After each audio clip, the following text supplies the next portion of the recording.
All right, let's dive in. Ready for something pretty cool? Always. Today we're tackling manifesting abundance. Oh, I like this already. Like attracting success and fulfillment.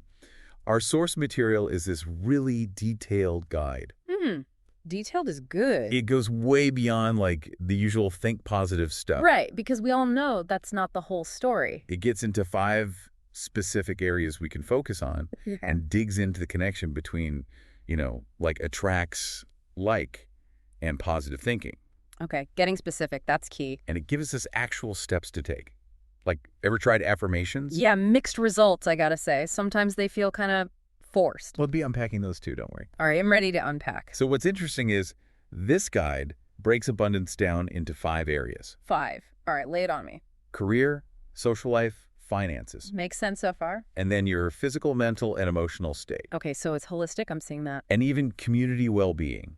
Interesting. So it's not just about, personal gain. It's about feeling fulfilled, across the board. That's what I was thinking, yeah. It's like I could be rocking my career but feel totally isolated. Totally. Or have tons of friends but be struggling financially. Exactly. No balance. So this guide is saying hitting all these areas is key for abundance. Like a balanced breakfast, but for life. Right. Love that analogy. So let's jump into 1. Career well-being. Okay, career. Hit me. The guide contrasts these 2 ideas. Working to live versus... Living to work. Oh, yeah, I've definitely felt both. Right. What jumps out at you with those? Working to live sounds kind of like just grinding for the paycheck. Yeah, living to work sounds like you're genuinely passionate. But can passion really bring both happiness and success? That's the big question. Because honestly, sometimes it feels like you have to pick one or the other. Well, the guide argues that passion is key for both. Interesting. Gotta hear more about that. It says when you love what you do, it fuels your success. Like you put in the extra effort willingly. Exactly. Think of like Oprah. Okay, yeah. Her passion for connecting with people. It's totally infectious. It's a huge part of her success. Makes you wonder if anyone's truly successful without that fire, right? Great point. Oh. All right, what about social well-being? Okay. Does this mean tons of Facebook friends? Actually, it goes deeper. The guide talks about thin versus thick relationships. Thin and thick. I'm picturing watery soup versus a hearty stew. Perfect analogy. Thin relationships are those you chat with at a party, but... Thick are those you really confide in, lean on. Right. Those close friends built on support and trust. Quality over quantity, for sure. Exactly. Not just about followers, but true connection. That makes so much sense. All right, now the question everyone's thinking about. Money. Financial well-being. How does this guide approach that? Well, it starts with the usual ways we think about income. Jobs, investments, maybe winning the lottery. Hey, a girl can dream. Huh. But then it gets into this idea of identifying your strengths. Strengths. Okay, so not just what you're good at, but what feels good to use too. I think so, yeah. And recognizing opportunities. And then taking action. That's always the missing piece. It's not about waiting for wealth to fall in your lap. Right. But how do we actually create it? What kind of actions? This is where it gets interesting. There's a point about releasing attachment to outcomes. Releasing attachment. Okay, now I'm really intrigued. We'll dive deeper later, but it's about trusting the process. All right, you've successfully hooked me. But before we get too deep into that, what about our well-being overall? You mean physical, mental, and emotional? Yeah, all of that. If I'm stressed out 24/7, attracting abundance seems tough. You're so right. The guide emphasizes this as the foundation. The foundation makes sense. It even have practical tips. Don't overwork. Prioritize relaxation. Okay, those are things I definitely need to work on. And seek out different viewpoints to challenge your thinking. Interesting. Get out of that echo chamber. And try helping others. Helping others attracts abundance. How does that work? We'll unpack it, I promise. But apparently, even negative emotions can actually make us stronger. Wait. Negative emotions? Seems counterintuitive, right? But, challenges help us grow. I guess that's true. Gotta love a good plot twist. Okay, last area. Community well-being. Community. So is this just about being social? It's broader than that. Yep. It's about the groups you're part of. Like my book club. Or volunteering at the animal shelter. Exactly. Your neighborhood, cultural groups, even online communities. Okay, yeah. The guide says actively engaging in these, feeling connected to something bigger. It's like a sense of belonging. Yes. That plays a huge role in overall abundance. So it's not just about me, me, me. It's about us. Exactly. Finding purpose beyond just your individual life. Okay, I'm digging this. So we've got these 5 areas, but how do we actually manifest them? Is this where the laws of attraction thing comes in? You got it. The guide dives deep into how we attract abundance using these 7 laws. 7. All right, bring on the laws. It's not just about positive thinking. It's about aligning your energy with what you desire. Energy. That sounds a little woo-woo, but I'm open to it.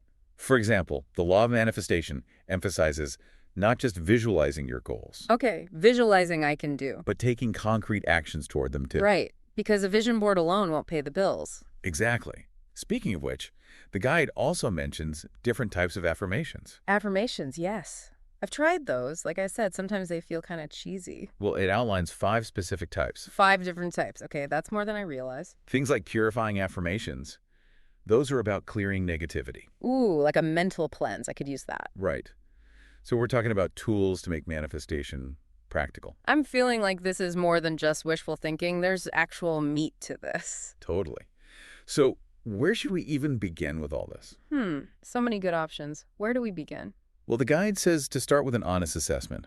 Like, in which of these 5 areas are you already thriving? Okay, so identify the strengths. And where is there room for growth? Find those abundance gaps, as it were. Interesting. So we've got a framework for understanding abundance and a peek at the tools we can use. I'm ready to dive deeper. Let's do it. I'm excited to see where this goes. Welcome back. Before we get into those laws of attraction, remember those purifying affirmations? Oh yeah, like clearing out the mental clutter before building abundance. Right. So the guide's take on those is pretty cool. It doesn't actually give you affirmations. Huh.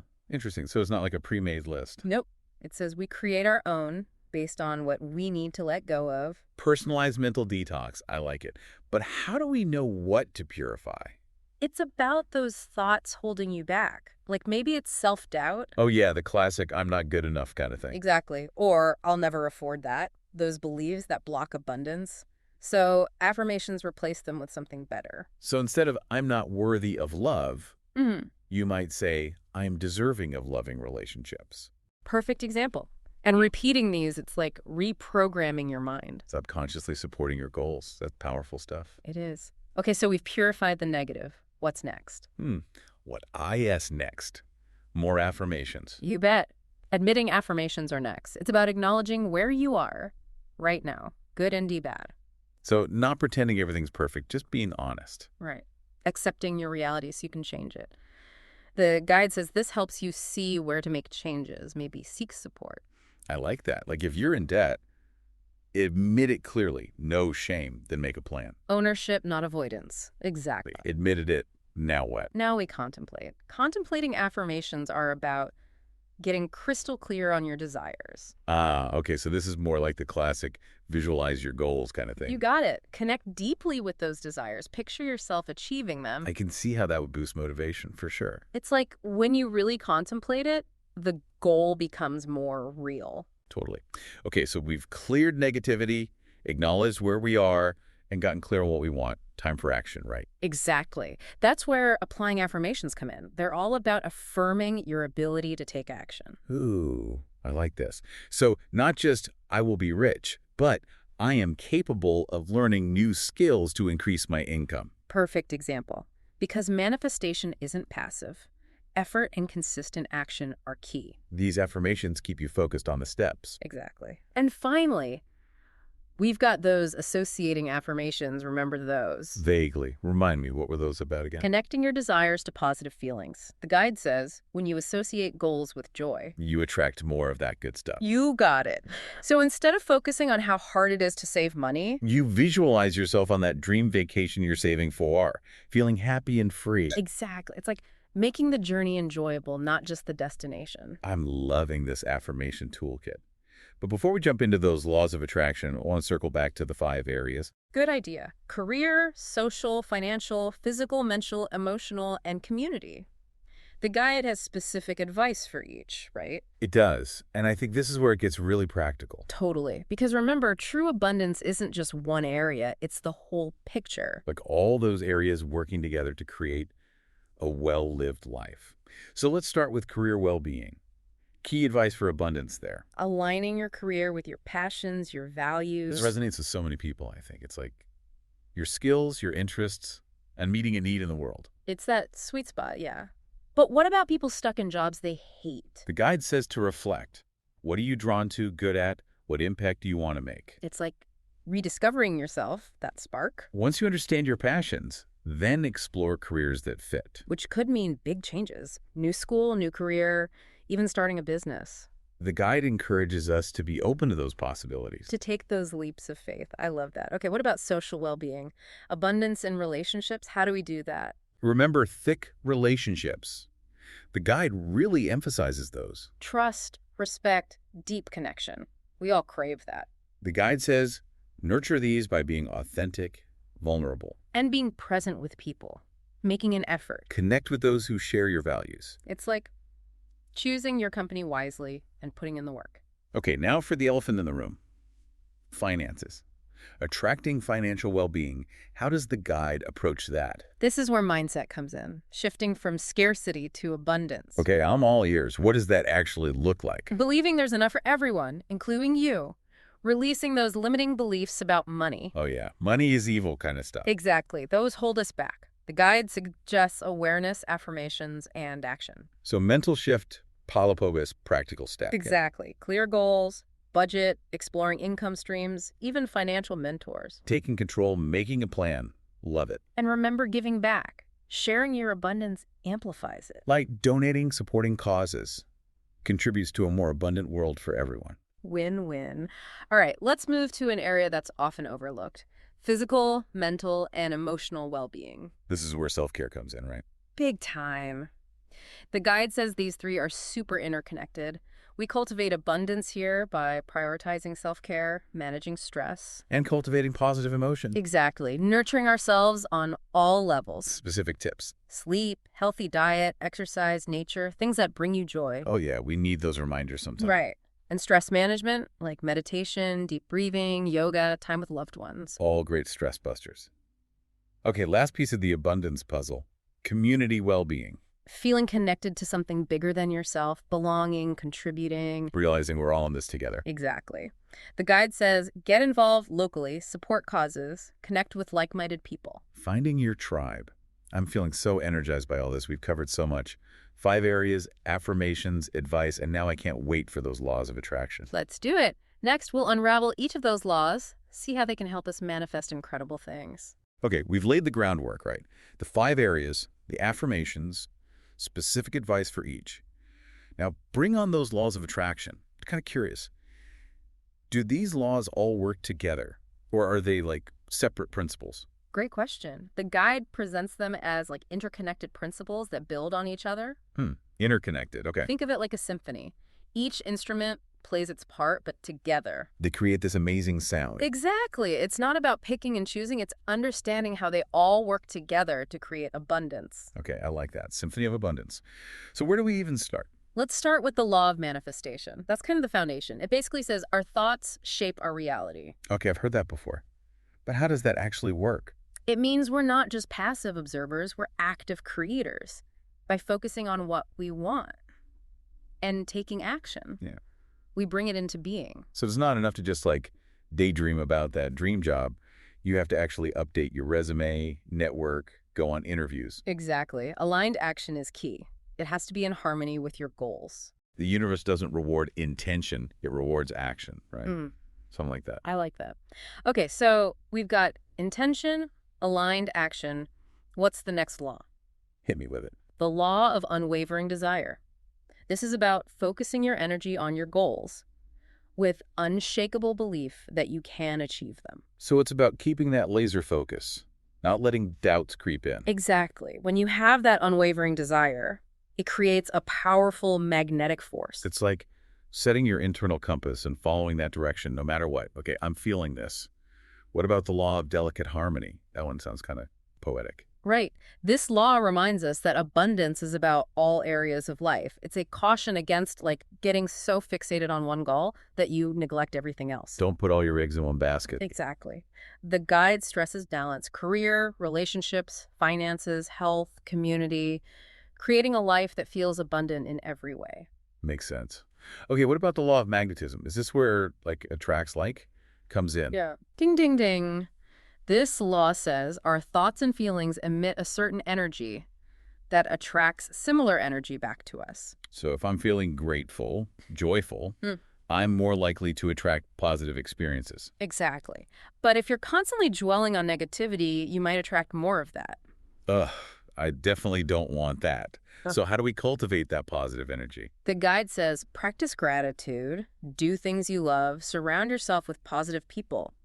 Basically, raise your vibration. Like create a good vibe bubble around yourself. Okay, what's next? The law of synchronization. This is all about aligning yourself with the flow of the universe. Ooh, okay, get a little woo-woo again. What does that mean, practically speaking? It means trusting the timing of things, believing that everything happens for a reason. So surrendering that need to control everything. Exactly. Letting go of that tight grip can open up space for something even better. Easier said than done, for sure. But I can see how letting go could be powerful. It is. It's about having faith that the universe is working with you, not against you. Okay, 2 more laws to go. What's number 6? The law of universal influence. This one highlights how interconnected everything is. Okay, yeah, I've heard that before. Butterfly effect and all that. Right. Our actions, thoughts, feelings, they all ripple outward and affect the world around us. So it's about being mindful of our impact. Exactly. The guide encourages us to use our influence for good, spreading kindness, compassion, and abundance. I love that. Being a force for positive change. Okay, we've reached the final law. What's number 7? The law of conscientious action. This is a reminder that actions speak louder than words. So it's not enough to just think about your goals. You got to do something about it. Exactly. Intention, progress, effort. Showing up consistently, doing the work, even when it's tough. This has been incredible. We've covered so much about attracting abundance. 5 areas, powerful affirmations, specific advice, and these 7 laws. It's been quite a journey. But remember, attracting abundance is ongoing. It's not about reaching a finish line. It's a way of life. Consistently using these tools to create a life that feels truly abundant. Exactly. Be patient, celebrate your wins, and never give up on your dreams. This has been awesome. Thanks for joining us on this deep dive into manifestation and abundance. Until next time, keep seeking, keep exploring, and keep believing in your power to create the life you desire.